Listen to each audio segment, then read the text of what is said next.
on classroom, right? So what we will do is, so the course was designed that process metallurgy based modeling part like steel making and other things will be in the beginning of the course. That's what the template says, the course detail says, right? Has any one of you seen it on Google Classroom? Yes, sir. Okay. Yes, sir.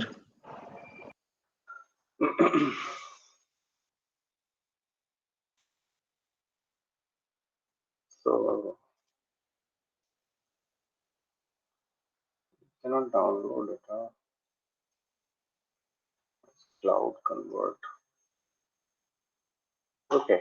So if you see the course detail, then you will see that the mechanics based modeling parts is at the end. But because I'm starting with this course and Dr. Prince has started with the theory course, so that will be in the reverse order. So we will do mechanics based modeling first, and then we will do then with Dr. Prince after mid semester you will do the other type of modeling.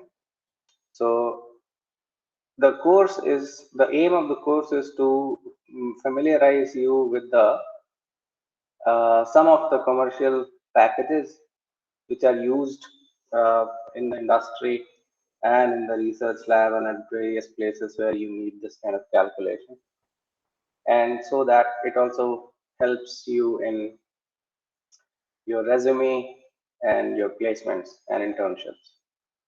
And apart from that, if a lot of you, many of you, a few of you are interested in coding something, so that also you can do to code a little bit of modeling part uh, based on any language you want. But that is not the part of this course, so that is on your will to do. So what is modeling, or what do you think is modeling or simulation? Can anyone answer that?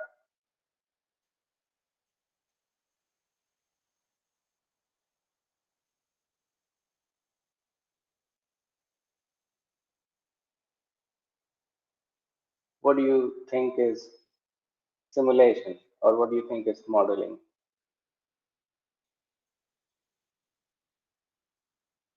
Or what do you understand by this? Sir, when we try to convert any physical process or phenomena uh, in terms of mathematical expression so that we can analyze it well and we can solve if there is any problem in that, then that we call it modeling. And what is simulation? Sir, when such phenomena are visually presented on computer or in anything like that, where we can control the different variables to control the output, then we call it simulation. Okay. Yeah, modeling part you described well, but the essence which people take is that modeling is usually computer modeling and simulation is usually computer simulation. But modeling and simulation started much before the computer was there. So modeling, as who said, Vedant said. So modeling is that, like, if Yes. a natural or what do you call it? Well, all phenomena are natural. So if you are trying to describe certain phenomena, then you need to. Uh, so how will you describe certain phenomena? So for instance, an apple falls from the tree. Then how will you describe it? You can describe it by writing in words. You can describe it by writing in poetry, or you can also describe it by some symbols, which has a meaning, and that meaning does not change, and you make it uh, visible to everyone and understandable to everyone, right? And it goes on from there. So once you describe the phenomenon, and the phenomena is very natural and very often, and it is universal, then those kind of phenomena or the description of that phenomena is standardized, and you get different kind of standards. like ASTM standard, ASME standard, or in other fields you have different types of standard. For instance, WHO, for instance, defines what is a pandemic, what is a disease, and this and that. So similarly, so for example, I do not know if are any one of you aware of YouTube channel called Veritasium? Yes, No, sir. sir. Who Yatin? You said yes or Yes, no? sir. Yes, sir. Yes, sir. I watched many of his videos. And Charvak, you said no. Yes. And others are absolutely silent.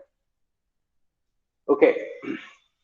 So in one of those Veritasiums, I think it was Veritasium or TED or something, some video where they have described it well. So there used to be, so mathematicians in the society, they used to uh, they used to hold their position because it was not a very easy position to get. And once you become a renowned mathematician, then you are always under threat that some other mathematician from some other country or city or from your own country can challenge you in a competition, and where so it will be kind of a show off, and there you have to prove that you are a better mathematician from the other guy, and only then you will hold that position. Otherwise, you will be thrown out, and it will be a public humiliation. And the new one who wins the competition will become the kind of royal mathematician. So that was one of the positions. It also was a polymath of physicists, like Archimedes was the royal scientist. And uh, at one point of time, there was a mathematician. I don't know his name. I don't remember his name. He discovered how to solve the depressed quadratics, depressed cubics. So depressed cubic is an equation, polynomial of degree 3, where you don't have any term with of the order degree 2. So you have like ax cubed plus bx plus c. So you don't have x squared term. And in those days, people couldn't solve it because there was no idea of negative numbers or complex numbers. So it was unsolvable, but this guy solved it, and he solved it, but instead of showing it or sharing it with others, he kept it a secret, and then he shared it with his disciples when he was on his death, deathbed. And then it passed on, and that disciple was not very good like his teacher, but he knew that he has something which nobody has done, so he challenged another mathematician and said that, so in the challenge what happens that you have to give certain amount of questions, and the other guy gets certain amount of period to solve it, and the other guy solved it in 2 hours. He gave like 10-20 questions on depressed cubics, and he solved the other competitor, he solved it in 2 hours, and this guy was given certain questions from the competitor which he couldn't solve, and so on the story goes. So the other guy who solved it, he wrote the algorithms of how to solve a depressed cubic. And do you know how did he write it? Or do you have any idea in what ways he described the algorithm to solve the depressed cubic? No, sir. No. Yeah. So he wrote a poem, and the poem is, so you might have seen movies like Indiana Jones, where the way to go to certain places described in the form of a riddle, right? Yes, sir. And yeah, so similar to that, he wrote a poem, and that poem has the algorithm how to solve the depressed cubic. So he actually modeled the steps to solve it, right? And this is what we are going to do, but we are going to do in the modern way, right? And in a while, we'll see the example. How we will proceed with the lab is like this. So in this class, I will introduce to you a little bit of a sense of modeling, and then I will catch up from here in the theory course post medicine for MM308. And you have to download the software. I hope you have downloaded it. There was instruction to install it. You have to install it on your system. And then from the next class, we will start modeling. And first, we will model a simple tensile specimen with linear elastic property. Okay. And we will see that how the software, which is Abacus, how can we calculate stresses and strains and other variables, and how can we plot it, and what is the advantage of that. Okay. Now the question is that how does Abacus or any other commercial software solves a problem? If you have a tensile specimen and if you are loading it with certain amount of force, you get certain deformation in it, right? So some amount of displacement which happens in the sample is elastic, some is plastic, and depending upon the scenario, there can be thermal stress strains, there can be creep strain, there can be viscoelastic, viscoplastic deformations, and all those kind of things. So for the simple case, how do we know that how much amount of strain is there? Because we are not applying the rule of engineering strain there in the software. Okay. So let's say there is a problem and we define it mathematically by writing an equation, right? The knowledge equation defines the flow of something. Or you have Fick's law, which you might have read in your previous semester, for Fick's first and second law of diffusion, right? So second order differential equation, and that tells you that the concentration gradient will move in which way. And then using certain boundary conditions, so you will say that the concentration initially at distance this was this, and after a distance this at a time that, the concentration became that. So you have two different boundary conditions. Based on that, you want to know the whole profile of the concentration throughout the media where the things are diffusing. For instance, carbon is diffusing in case of case hardening, or nitrogen is diffusing in the case of case hardening. So those examples, you have a mathematical description of the problem, and then you solve it. One way of doing it is analytically solving it, right? And another way of calculating the values is by numerically doing it. So are you aware of any numerical method? What is the difference between an analytical solution and a numerical solution?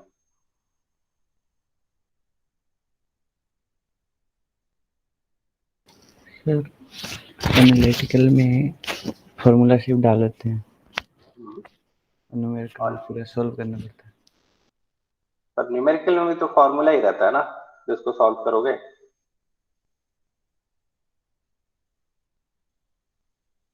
In both cases, you are solving formula. So what is the difference? Yes, Vedant? Sir, in numerical method, we are dependent solely on the formulas, and we try to prove that how a particular we can say that we convert the problem statement in terms of some equation, and then we try to prove that that equation is correct. So that is called numerical method.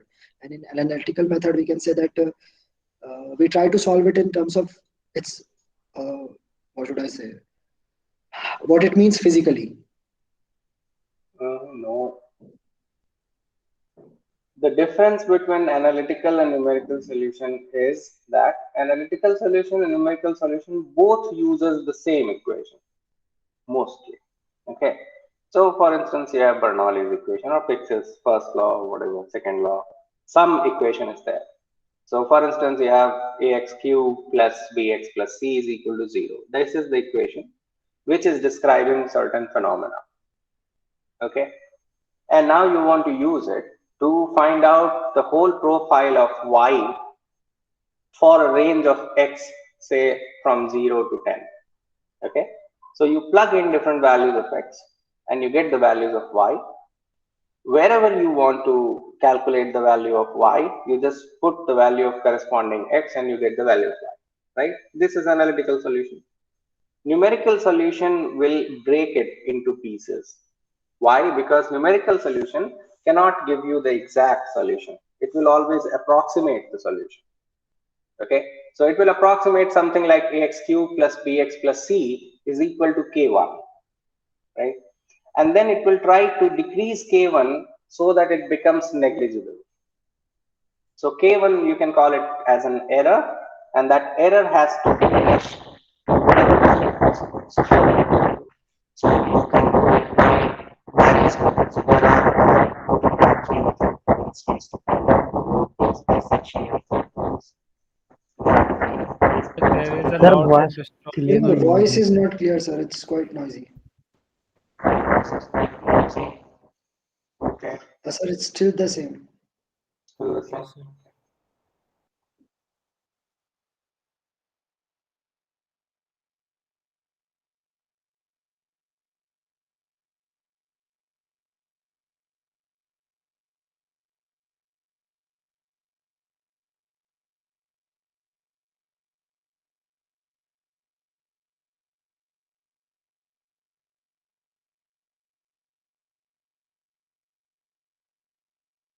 So, is the voice better? Yes, sir. Okay. So, I was saying that, so till what point the voice was clearer and you could understand? Saying about the numerical method. Okay. So, you have you have an equation, as I said, ax cube plus bx plus c, right? And this equation is equal to 0 is an analytical solution. Numerical solution usually will say that ax cube plus bx plus c is equal to k. And they will try to decrease this k by iterative method. For instance, you have to find out the root of an equation. Okay. So root of an equation you can find out for a quadratic equation by simply using a formula. Okay. And the history which I was telling you about depressed cubic, if you watch that video of Veritasium, I'll share that on Google Classroom. They have also discussed how the formula of the theory of quadratic equation, using which you calculate the roots of the equation, minus b plus minus root over b square plus 4ac divided by 2a, how this formula has come. So, but if you have to solve it numerically, then you will assume something. So you will assume that the root of this equation might fall between two values of x's. And how will you make sure of it? You'll make sure of it by plugging in the values of x and looking at the value of y. If the sign of the y changes, okay, so if it is negative for initial value of x and positive for the final value of x, that means the root of this equation is between these two values, right? And then you will try to have another value and see if it is negative, positive, and so on and so forth. You will keep on iterating this so that you reach the real solution. So the first problem is that it is iterative. So it will take uh, more than one number of uh, trials to get to the solution. And the second problem is that you may not really reach the solution exactly. So you may never get the exact solution. You can be very close to the solution. Okay. So if the root of the x is 4, you might get 3.99947 something, something, something, but you may not ever reach. You can keep on trying. Okay. So that is the difference between numerical and analytical solution. I hope that is clear. So out of all those numerical methods, we are going to choose one which is called finite element analysis. And in the part of Dr. Prince, you will see that he will be using, I'm guessing that he will be using finite volume method. Okay. And so we will see what those are. So let me share the screen. And where is it?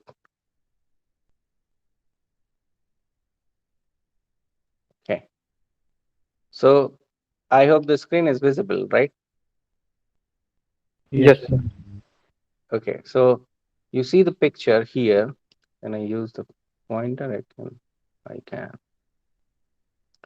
Okay. So this is a cantilever, you can see, and the area is not constant, right?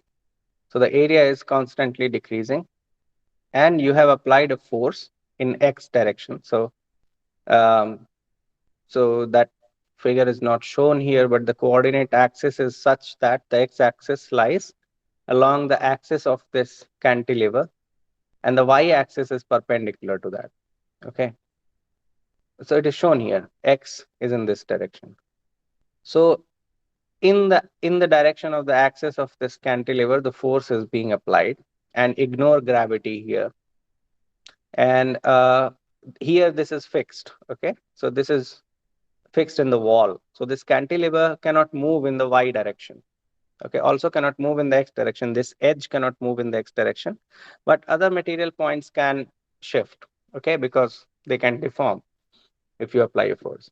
The second assumption is that we are assuming this, whatever material is used for making this cantilever is linear elastic. So it is going to recover back to its original value once the load is taken away, and it is going to follow Hooke's law, which is linear. Okay.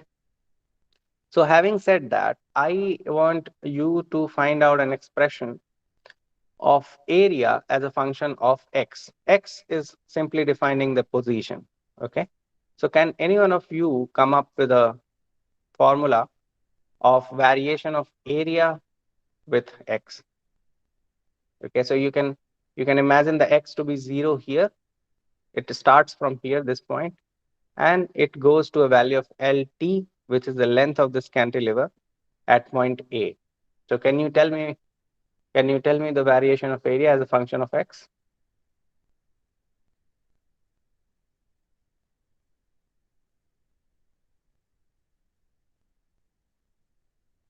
So let me know if you guys are trying at least. Yes, sir. Okay.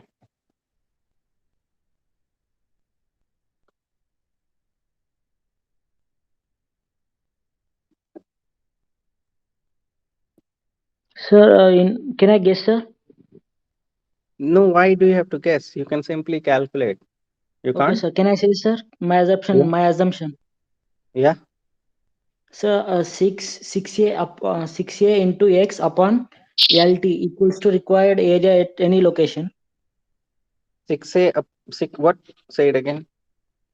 Like, sir, total area. I mean, 6a into Yeah. x upon Hmm. LT equals to Hmm. required area at any location. Okay. Required area at any location. Okay. Yes, sir. Like x Okay. varies, like area also varies. Yeah, I got it. Okay. Anyone else?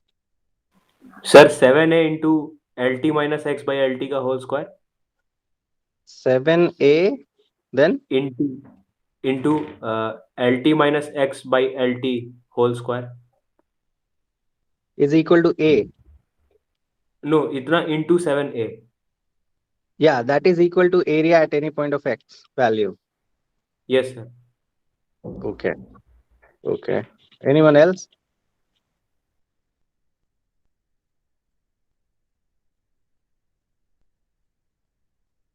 No. Okay. All right. So if TAs are there, they should keep marking the participation from the students, and they should make a mark of it, not only in the terms of color coding, but you should also see who, if let's say two number of people are participating, how much are they participating? Okay, right or wrong is irrelevant, but participation is important. Okay.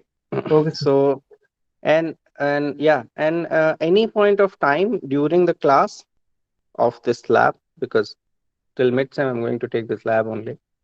So you can stop me at certain points, or I can ask you. I'm speaking to TAs, and you can take the attendance by calling their names. If they are responding, they're there. If they're not responding, they're not there. Okay. So this Okay, sir. exercise we will do. Okay. All right. Okay. So the first answer was, I believe, given by Shivaji, who said that area will be Yes. equal to. Okay. So area will be equal to 6ax divided by LT. Now, at the value of x is equal to LT, the area, according to your formula, if I plug in x is equal to LT, with your formula, the value will be how much? 6a, right? But here is the value of x is equal to LT is at point A. So it's not point A, actually, that's the area A. And the value of area here is A. It's not 6a. So your formula is giving me wrong value at this place. It is, I think it is giving me a right value only when x is equal to 0. No, even not then. Because if I put x is equal to 0, the area is 0. But area is 7a here. Right? So your formula is not working actually. Now let me look at the other formula which was given by whom? Sir, Adarsh. Others. Okay. So if I put x is equal to 0 there, then I get the area 7a. That is correct. And if I put Yes. x is equal to LT, then I get the area is equal to 0. That is Yes, sir. incorrect. Yes, sir. Okay. Okay. All right. So now you have done this exercise, but it is very simple actually to calculate this function because it is simply a straight line, right? And you have 2 points. So at this boundary wall, the value of area is 7a and the value of x is 0. And here you have the value of area is equal to a and value of x is equal to LT, right? And now you have 2 points. So you can find out the equation of the straight line simply by finding out the slope, which will be mx plus c. And then you can use, so let me just do that calculation. So y variable is the area variable. So area will be equal to, now we have to find out the slope, which will be y2 minus y1 by x2 minus x1. So y2 is a, y1 is 7a divided by x2 is LT and x1 is 0. This is the slope multiplied by the x-axis, which is x, and you will have an intercept, which is c, and the value of c you can find out by using one of the boundary values. So the boundary value we can use at x is equal to 0. So when the value of x is 0, the area value is 7a. So c becomes simply 7a. C is the constant in the equation of the line. Okay. So c becomes 7a, and then if you do that, the equation of the line simply will be this. This is the expression. So you will get this equation. So here actually area values, arbitrary values are denoted with a naught, and the variable area is denoted with a. Okay. So this formula you can check at any point of time. So if you put x is equal to 0, this term becomes 0, you get area is equal to 7a, which is here. And then if you put x is equal to LT, you get minus 6a naught plus 7a naught is equal to a naught, which is the area here. Okay. So this was not very difficult. Now, as I said that we are following linear elastic behavior. So the stress versus strain relationship will be following Hooke's law. And Hooke's law, you can write it in this form. The stress is equal to force divided by area. Strain is equal to, so we are taking engineering stress strain formulation, which is not good, but we are taking it just for making our case here. So now if you have to define the displacement, okay, so the displacement u will be equal to strain into the length, okay, and a strain you can write as sigma divided by E, right? So sigma divided by E is strain. So strain into LT is displacement, and here you can replace the stress with P by A, so it becomes PLT by AE, and then you can plug in the formula of A here, and this becomes the expression for the displacement. Okay, is this part clear so far? So Yes, sir. Yes. Okay. Yes. Okay, so this so far is an analytical solution or numerical solution?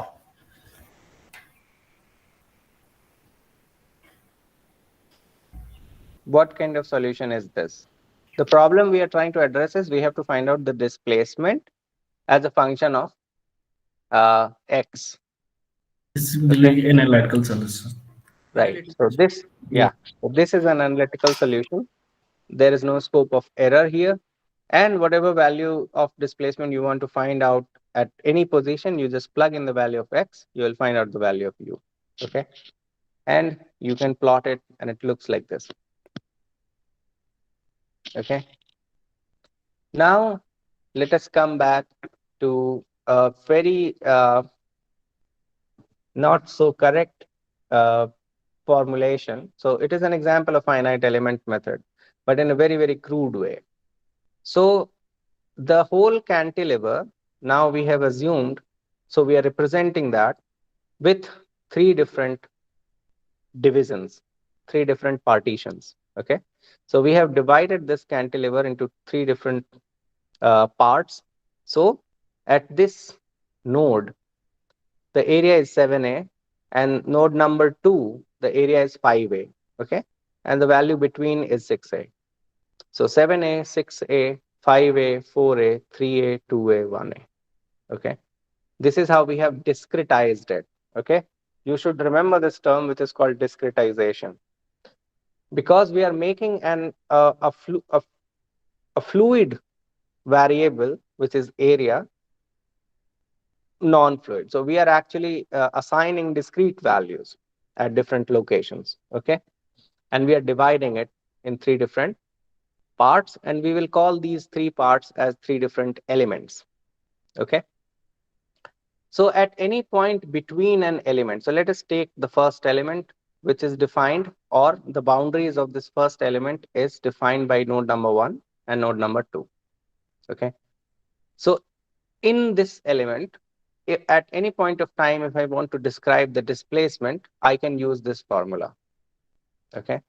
Where S is a local coordinate. So S is simply X. So S is actually X of this diagram, but it is only in the element number 1. Okay. It has no meaning beyond element number 1. Okay. So it starts at node number 1 and it ends at node number 2. Okay. That is the definition of S. And L is the length of one element. Okay. So 3 into L will be the total length of the cantilever. Is this part clear so far? Is it making any sense to you so far? Yes, sir. Yes, sir. Okay. So don't go beyond, just stick to one element. And here in this element, if we have to define U, it will be a combination of the value of displacement at node number 1, which is U1, and value of displacement at node number 2, which is U2. Okay. U1 and U2 are the nodal values of displacement. These are the values of displacement at 2 points. Okay. These are singular value and they are only at 2 points. Using those 2 points and using the x-axis like we did for the area, right? How did we do for area? So area was having one value at this point, which was 7a, one value at this point, which was a, right? And using that, we created a formula of linear expression of area with respect to x. Similarly, we are also doing the same thing for the displacement by using the nodal values of displacement at node number 1 and node number 2. Okay. And we get this formula, right? Okay. So now I'll just introduce a small thing here, is that the displacement in terms of nodal value of displacement, for the moment we are writing in the terms of scalar values, right? So u1 is one value. There is no direction. We are not talking about direction. Why? Because it is a one-dimensional problem. u2 is also a value. There is no ijk there. I mean, we can put it, but there is no need because we all know that it is one-dimensional problem and we are not dealing with any parameter in the y direction. Okay. So far this is a scalar, but this will become vector when you have 2 and 3 dimensions. And then we will later on see that when you calculate strain from displacement, it will become strain tensor. Okay, so gradually, not here and not in the lab course, but you should understand this concept, because in theory we will see how we gradually move to the tensorial formation of calculating these variables. Okay, fine. So this is the expression of displacement. Now, what will be the value of displacement in element number 1? because U1 is 0, right? So in element number 1, you can have a description which says that. So in element number 1, where you will have displacement? You will have displacement on node number 1 and node number 2. Node number 1, you have displacement 0 because that is the boundary condition. Is anyone saying anything? Is my voice clear? Any problem? No, sir. No, sir. No. No, sir. Okay. And you will have displacement on node number 2. This is how we have discretized it. In element number 2 now, if you look, you will have displacement at node number 2 and node number 3. And the summation of these two, because this node will move a little bit, this node will also move a little bit, and the summation of these two will be defining the total displacement of this element. Okay.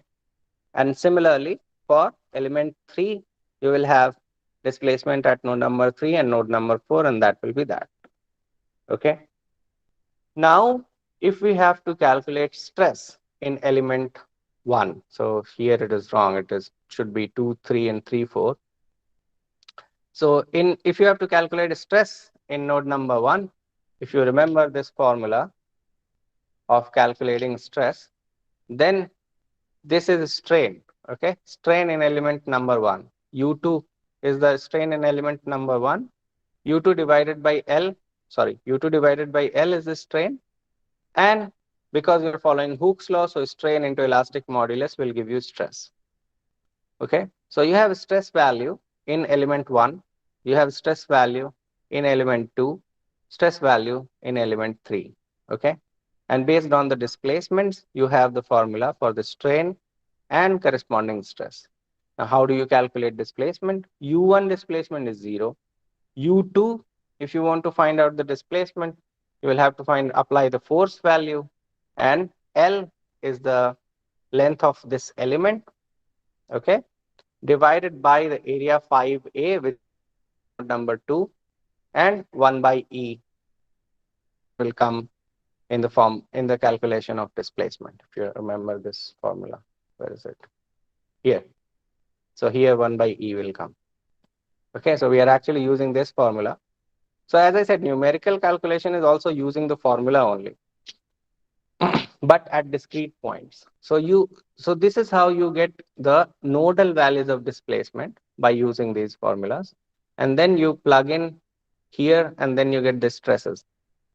Calculating stresses, we are interested in the displacement values.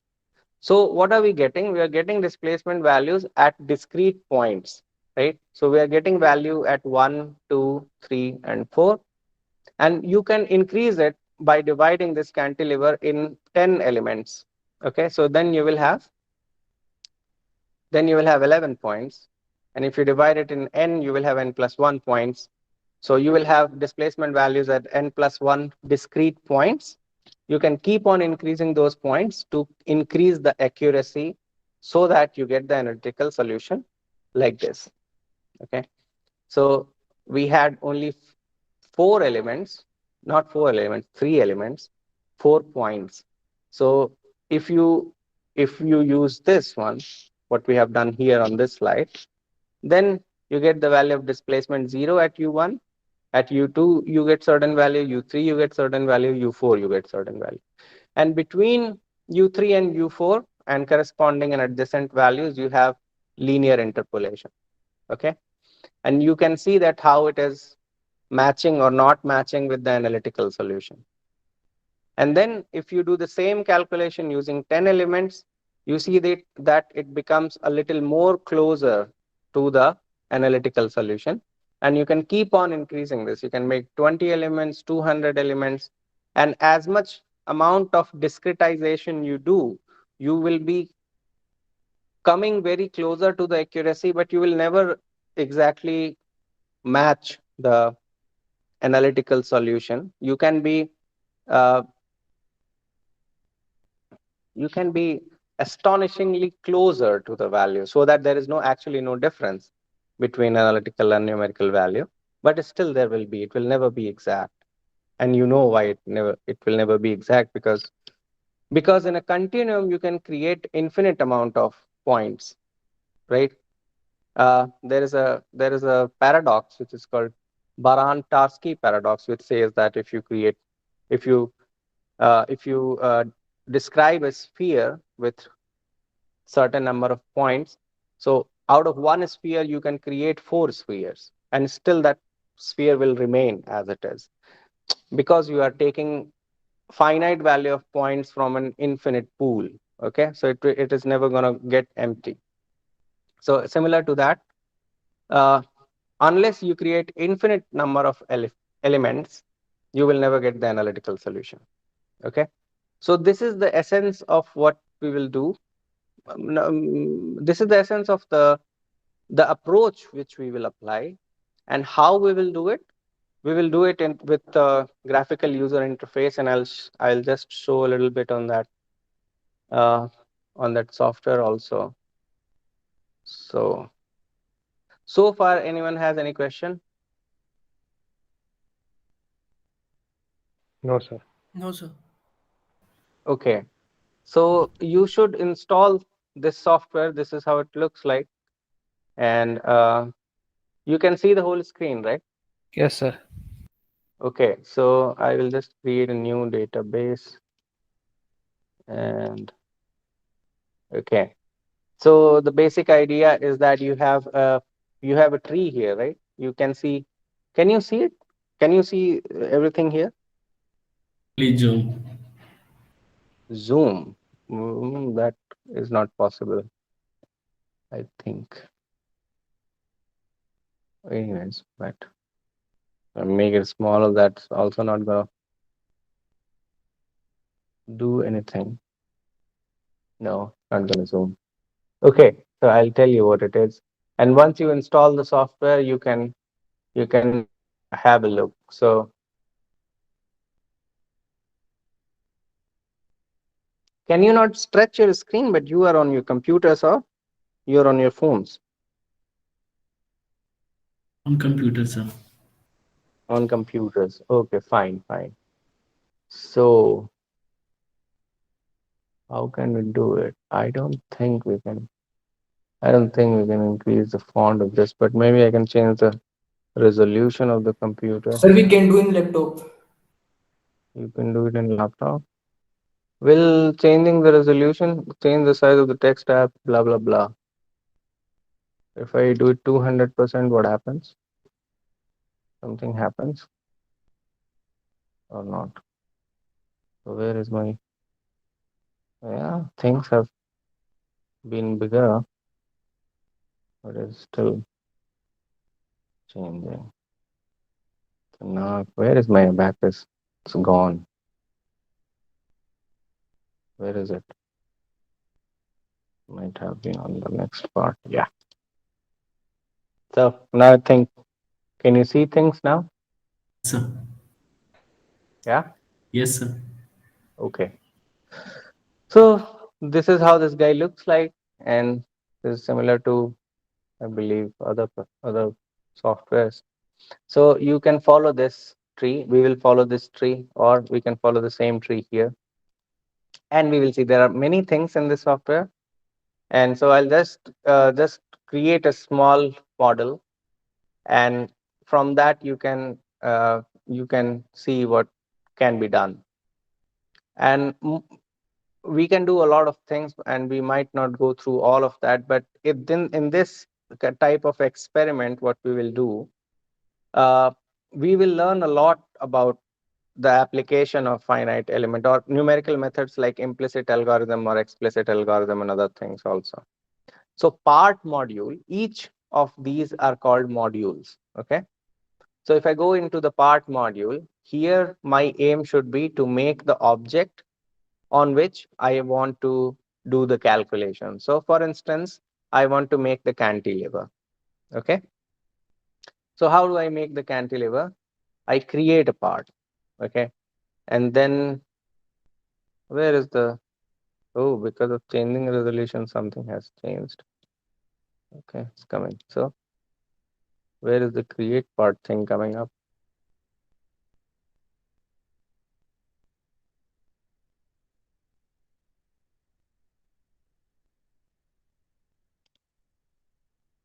Here, no, this is something else.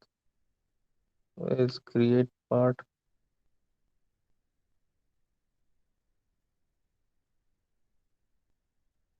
I can't see it.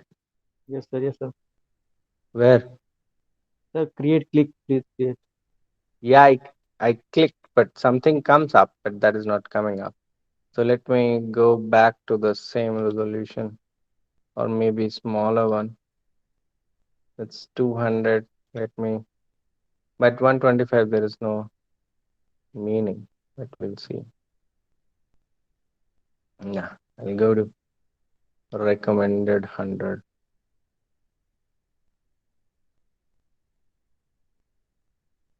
And it will take some time.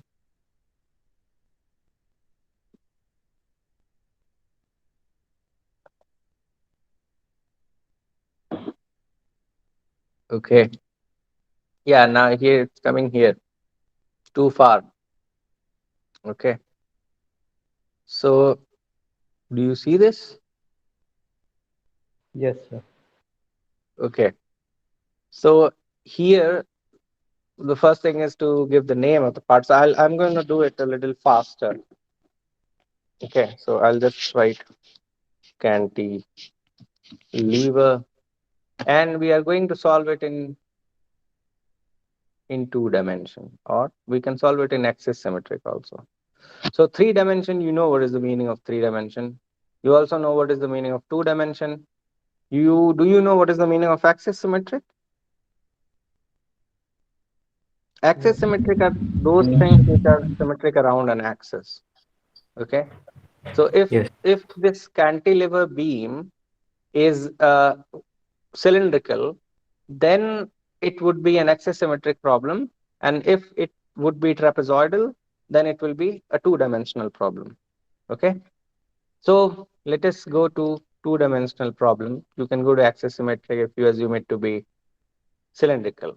And then you have to choose certain things from here. So there are 3 options. One is deformable, discrete rigid, and analytical rigid. So rigid bodies are those where what is a rigid body? So you don't assume any deformation in rigid body. Okay, it can rotate, it can translate, but it cannot deform, right? So because this cantilever is going to deform, although in a linear elastic way, but still it is deformable. So we'll choose deformable, and then we'll choose shell formulation. We'll not go to wire, we'll not go to point, because it is not a wire and point. Shell is basically, so the perfect example of shell is the egg shell. So the covering of egg. Okay. So it's a, well, you don't have anything which is completely 2 dimensional in this world. But shell is an approximation of 3 dimensional sheets or plates which are very thin. Okay. So we select cell, and then we go to this sketch area. This you might have seen in AutoCAD or engineering drawing softwares. So this is that part where we create the geometry of the object which we are going to make, right? So here I have to make that cantilever, and so I'll make it. So I'm just making it in a very crude way. So it's going to be something like this, right? So you can do that calculation. So you can assign a length here, and you can assume if the thickness is 1 millimeter. Okay. So important thing is in abacus there is no dimension. So whatever parameter you define, you have to be consistent with the dimensions of other parameters also. Okay. And there are certain lists of parameters which you can find out, which should be available online also. I will tell you one of the parameters. And so, for instance, if you define the dimensions in millimeters, then you are defining the forces in Newton, and you are defining stresses in megapascals automatically. Okay. Strains will not have any unit. And other things that will come, then we will come to that, right? So, okay. So what I was saying, that if you assume the thickness to be 1 millimeter and the area is 7A, so now you cannot play with 7A. You have to call it something. So let's say 7T or just 7 millimeter square. So if the thickness is 1, then it has to be 7 and this one has to be 1, right? So that is what you will have to do. You can assume it to be 70 also, it doesn't matter. So this dimension should be 7. Okay, now this has distorted. So let me fix this one first. So this is 1 and now I have to fix this one. So this should be 7. No, it's not working like this. It has become complicated here. Okay, so let me start from the scratch. So first I draw a simple line. Okay, and I draw another line here.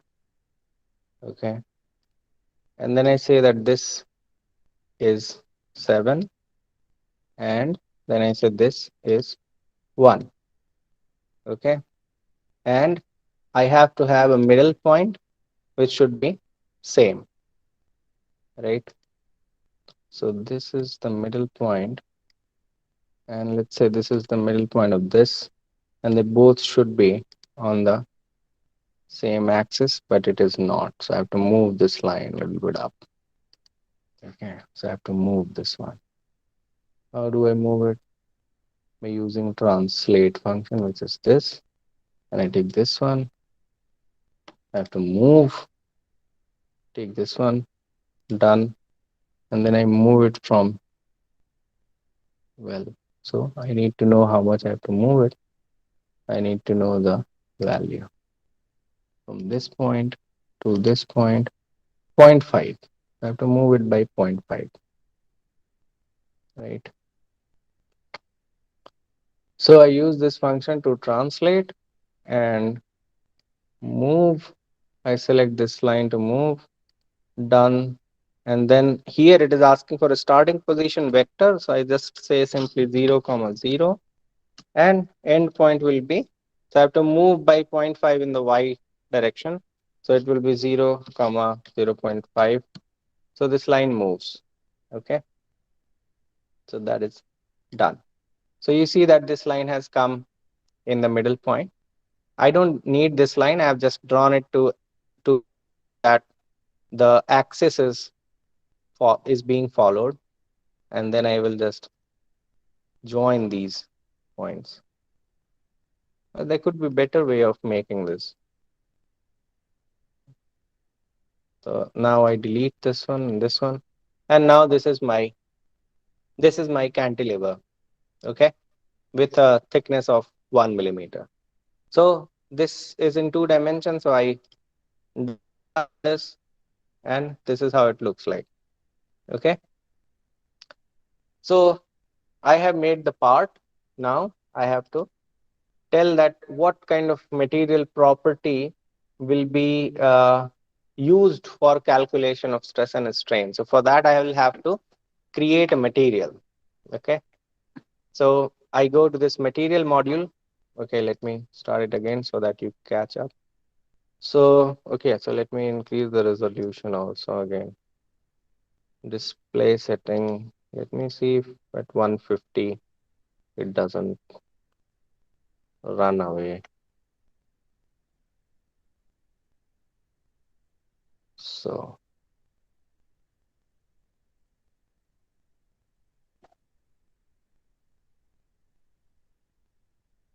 okay. So I hope it will be a little bit visible more. So we were in part module. Now we go to property module. Okay. And in property module, you click on this one and this one, it's the same thing. That one will just create the material. This one is oh, it's not showing. Okay, it's showing now. Okay. So I have to create a material, and this material is going to be linear elastic material. So I'll just We'll call it linear elastic. Description, you can write anything. I don't think Abacus will allow any spaces, so I'll have to put underscore there. In description, you can write spaces and other things, but in assigning any names, you shouldn't give any space there. Sometimes it works, sometimes it doesn't. In some cases, it will not work. Okay, so in material property, you can define, you are metallurgist, so you can define materials by various properties, right? So you can use density, you can use elastic modulus, Poisson's ratio, yield strength, thermal strain, what are the magnetic properties and this and that. But relevant to this problem which we are solving, we are defining the property by assuming it to be an elastic material. Okay, so we go to mechanical, elasticity, elastic, and it is an isotropic thing. So we don't want to create an isotropy of, let's say, a monoclinic structure, crystal structure. So we assume that our material is isotropic, and we give the Young's modulus value in the terms of megapascals. So 200 gigapascal will be 200,000. Poisson's ratio is a number that doesn't have dimension. Usually metallic materials have a value of 0.3, 0.33. So I'm giving that value. So this is my material and I have made it. But this object doesn't know that that material has been assigned to it. So I will have to assign it. Before assigning that, I'll have to create something called section. What is it? So a section will tell whether this object is a solid. That means, is it an approximation of three-dimensional thing into a two-dimensional thing, or it really is a shell, like eggshell, and it doesn't follow three dimensions. I mean, for shell, there are different theories. We are not going in that detail. So is it a solid or a shell or a one-dimensional entity, which is a beam, or it is something else? And if I have selected solid, then I have to tell whether this is a homogeneous solid. Is this a generalized plane strain? Is a different algorithm. We will not go into that. Eulerian or composite. So if you can define it by an equation, or if it is a composite, which you will also read in polymers. So this composite is talking about uh, laminates or plies. So what happens is that you have a layer of, let's say, aluminum, and on that you put silicon carbide perpendicular to that. Okay, and this becomes a ply. And then you take another sheet of aluminum which has silicon carbide perpendicular to that, and then you put this another ply on the first ply at an angle of 30 degree. Okay, and then the next one again at 0 degree. So this becomes 0, 30, 0, 30, 0, 30. This becomes a lamina, a laminate. Okay, so it is talking about that kind of composite. We will also not model that. So anyways, don't get distracted. We are going to use solid and homogeneous and continue with this. And here, because this is a two-dimensional thing, which is we are approximating for a three-dimensional entity, it will ask you what is the thickness. Okay. If you do not assign any thickness, it will assume it to be 1. If you assign the thickness, it is going to imagine that this thing which you have made, a trapezoid, is going to be extended 10 millimeters or whatever the value you assign here, is going to be extended in the z direction by that much amount. It is not going to calculate anything in z direction. Okay, there will be no calculation in z direction. It is just going to replicate the same calculation for a thickness of whatever value you assign here. Okay, so the effect will be on forces. For instance, if I apply instead of force, if I say that this is going to stretch by 4 millimeter, okay, then there will be a reaction force, and that reaction force will represent only for 1 millimeter. If I say 10 here, or if I say 100 here, okay, so you will not get the complete force for 100 millimeter thick cantilever.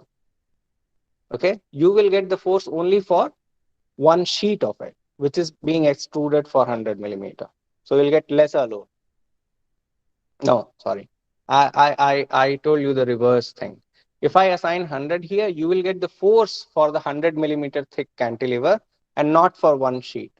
And if you don't put anything here, it is going to assume that it is just one. Okay. So then it will give you the force or whatever variables for one sheet. That means the thickness is 1 mm. So let us keep it one. We don't have to assign it anything, or I can just check this box and write one, or I don't use it and I simply go on with this. Okay. It's the same thing as long as the thickness is one. Now the section has been made. Section simply says that it's a solid which is homogeneous. And then I assign that this object is having this section definition, which is assigned with the material which I have created, which is linear elastic. Okay. I hope you see all this information there.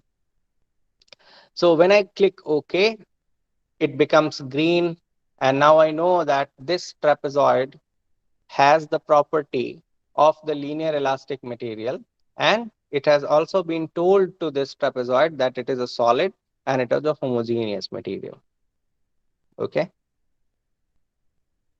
So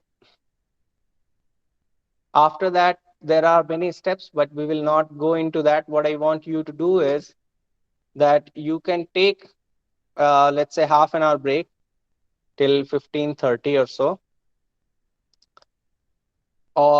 and then you can come back. Have you installed the software yet? Sir, actually, Oh. one is Yes. sir, No, it's sir. taking quite a lot of time for it to download.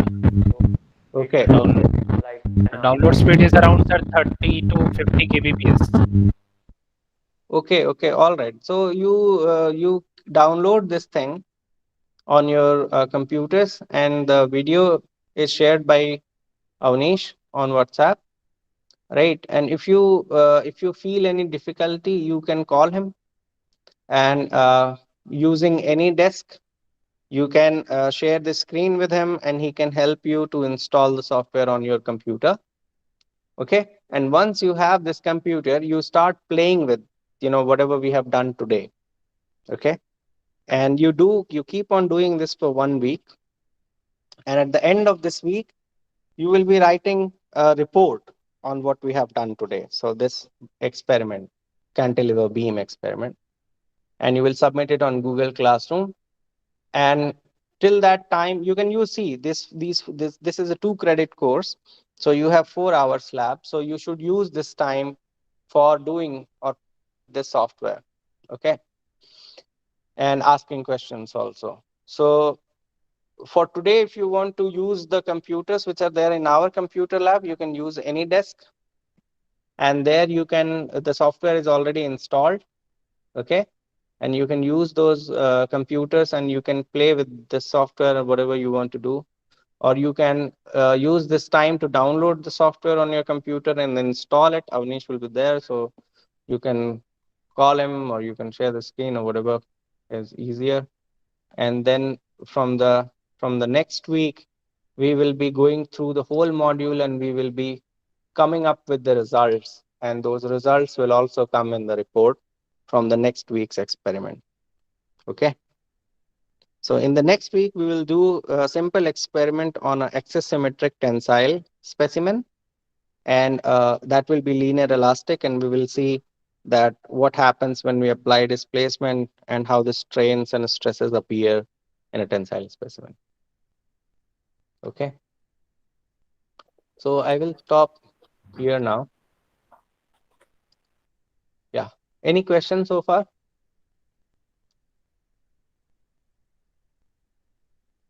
Sir, I wanted to talk about lab timings. What? There is a clash.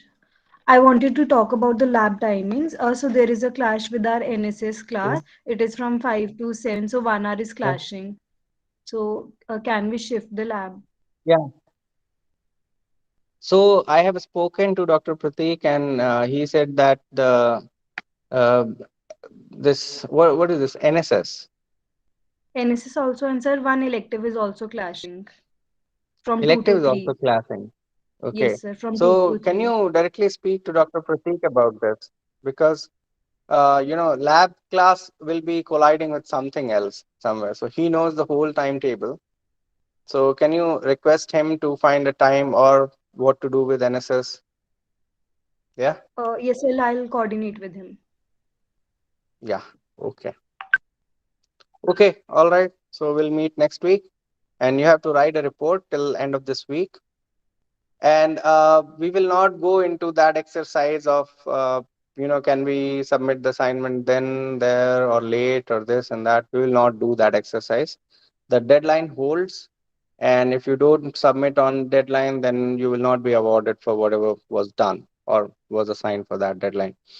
And we will try to make it easier. So I will not give you much assignments or lab report, but whenever we do experiments, I will tell you. So for instance, we can extend the tensile specimen test for 2 weeks. And when that ends, I want a rigorous report at the end. So that we can do. But once a deadline has been given, we will stick to that. Okay. And this will follow in all whatever courses we are there in. All right. Okay. Sir, Yeah. will you be sending the format like you used to send it before in the previous semester? It's going to be the same format. It's going to be the same format. Like you write an experimental report, so you will be writing that. So what experiment we have done? We have done the modeling of a cantilever beam. Okay. Then you write what we did, the problem formulation. Then you write, instead of experimental, you will write numerical details. Okay. So in this one, you will also write the analytical solution and numerical solution. Okay. And well, we didn't model till the end using the software, but we did it using the formulation, the numerical iteration, right? So that you write down that you, and whatever we did in class, we did in class with 4 elements and 10 elements. So you do not have to take 4 and 10. You can take any other value higher than 4. And yeah, it can be higher than 10 also, but it shouldn't be lower than 4. Okay. Report we have to write all the node, You have to write what? all the node details. All the node details. Yeah, so you have to calculate displacements at different nodes. If you're taking 5 elements, you will have 6 nodes. So you will have to find out the displacement at 6 nodes, and you will have to plot that displacement with the analytical solution result. Okay. Like we did in the presentation with the 4 node, the same thing you have to do. Okay. In the results and discussion part, you have to do this. Okay. And all of you shouldn't take 5 elements. Okay. So you should vary it. You should take 5, 6, 7, 8, 9, 10, whatever. But all of you shouldn't just choose the minimum energy criteria and go for just 5 elements. All right.